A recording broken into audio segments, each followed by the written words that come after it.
Formal na bumisita si Police General Romel Francisco D. Marbil sa mga PNP personnel na labis na naapektuhan ni Bagyong Carina dito sa Masantol, Pampanga. Kabilang ang Masantol, Pampanga ang labis na nasalanta dulot ni Bagyong Carina na kung saan makikita ang mga kabahayan at mga paligid ay nalubog sa baha. Kaya naman tumungo ang ama ng pambansang pulisya upang magbigay ng tulong sa ating mga apektadong PNP personnel sa nasabing bayan. Ang buong paghahatid ng tulong sa ilalim ng pamumuno ni Police General Romel Francisco Marbil, hepe ng pambansang pulisya, kasama si Police Brigadier General Roderick Agustos Alba, the Acting Director for Police Community Relations. Minsan yung mga police natin, minsan left out.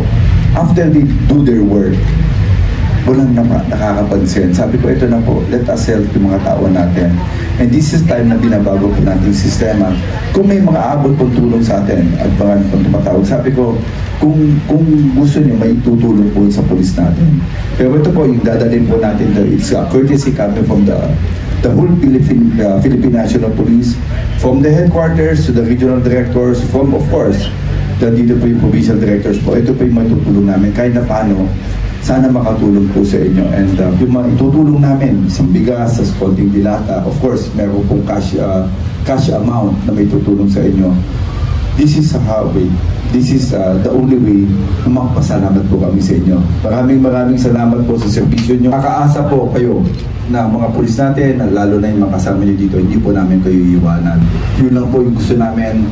Nagbigay ng cash assistance, isang sakong bigas at PNP relief goods ang natanggap ng ating mga kapulisan mula sa ama ng pambansang pulisya ng Pilipinas. Labis naman ang pasasalamat at kagalakan ng mga PNP personnel na naging benepisyaryo sa nasabing aktibidad. Kami po ay lubos na nagpapasalamat sa napaabot sa aming tulong.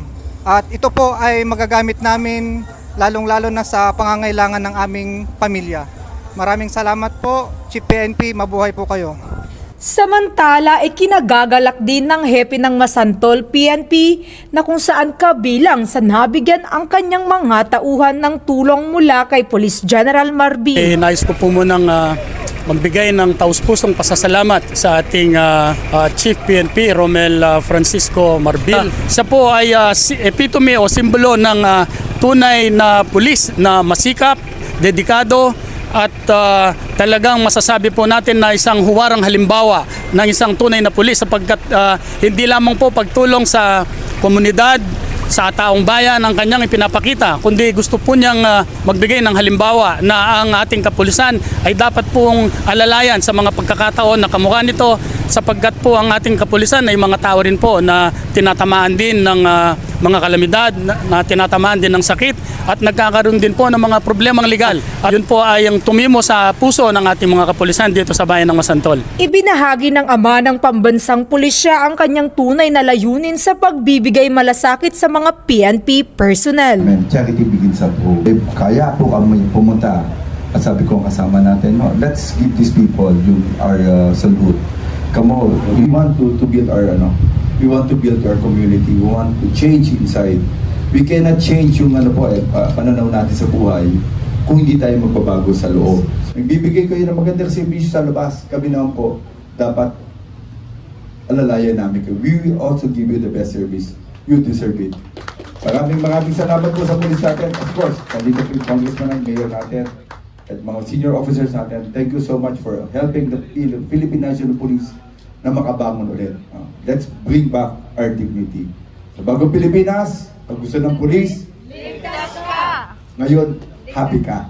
So, sa bagong Pilipinas, ang gusto namin, happy kayo. Ito ay nagpapakita ng malasakit sa kanyang mga tauhan at itinataas nito ang moral ng mga kapulisan upang magsilbing inspirasyon sa kanilang nasasakupan. Mula dito sa Masantol, Pampanga, ang inyong PNN Correspondent, Police Corporal Giselle V. Rivera. Alagad ng batas, tagataguyod ng Balitang Pulis.